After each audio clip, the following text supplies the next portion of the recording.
اسرائیل نے غزہ کا مقتل مزید 310 فلسطینیوں کے خون سے رنگ دیا۔ شہداء کی تعداد 17,000 سے بڑھ گئی ہے۔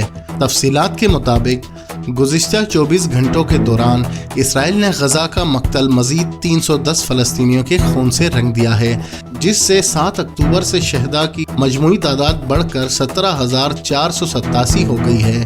الجزیرہ کے مطابق گزشتہ رات بھر صہیونی فورسز کی جانب سے غزہ کے مختلف علاقوں میں بمباری ہوتی رہی۔ فلسطینی میڈیا نے آج بتایا کہ اسرائیلی فورسز کی بمباری کے نتیجے میں غزہ پٹی کے جنوب میں واقع رفح میں اور شمال میں غزہ شہر میں درجنوں کی تعداد میں شہادتیں ہوئی ہیں۔ سرکاری خبر رساں ایجنسی وفا کے مطابق فلسطینی اولمپک کمیٹی نے کہا ہے کہ غزہ میں 7 اکتوبر سے اب تک 64 کھلاڑی اور کھیلوں سے وابستہ اہلکار شہید ہو چکے ہیں۔ وفا نیوز ایجنسی نے اطلاع دی کہ خان یونس میں ایک گھر پر حملے میں 10 فلسطینی شہید ہو گئے۔ رفح کے مغرب میں اور رہائشی مکان پر حملہ کیا گیا، جس میں 5 شہری شہید ہوئے۔ وسطی غزہ میں اصحابہ میڈیکل کمپلیکس کے آس پاس کے رہائشی مکانات پر بھی اسرائیلی فورسز کی بمباری سے درجنوں شہادتیں ہوئی ہیں۔